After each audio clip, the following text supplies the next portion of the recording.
Smile! Laki po. Good. So, these are her teeth. May pustiso siya sa baba. Hindi na po natin babaguhin kasi we have to go on a budget. Pagbalik na lang niya, tsaka na lang po gawin yung baba. So, this is her old denture. Ayan, guys. Lagay natin. So, ayan po yung luma ng denture. Kailangan palitan dahil yung size napakalaki ng gitna, maliit yung gilid. So, paano ibabalance natin yung kanyang smile, no?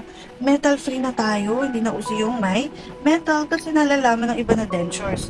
Kailangan malaman ng iba na kayo ay may natural teeth. Hindi maganda ang pustiso, maganda dapat ang ngipin.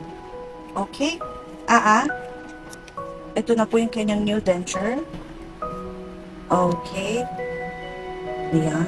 Flexible denture. Napakanipis niyan, guys. Super nipis. Suot po natin. At ang ngipin niya natitira, 3 na lang ha. So, kaya-kaya yan. Sarap bibig. Sarap po. Okay. And dahan-dahan, smile. Laki pa, laki. Yes. So, ayan na. How do you feel? Yes, nice. Okay, kagat-kagat po. Tingnan natin ang Good, bite. ah? Po? Good.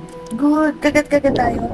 So, saan po galing si Mommy? Anong bansa kayo galing? Dubai. Dubai. Okay, so, kamusta po ang pagkagat nyo? Yeah, okay na. Kamusta po ang bigat at pagsukat? Ay, magaang.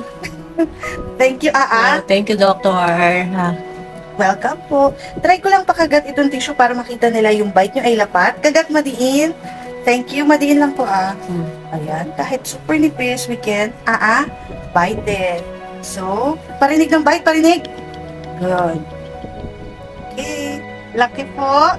Wider. Yes.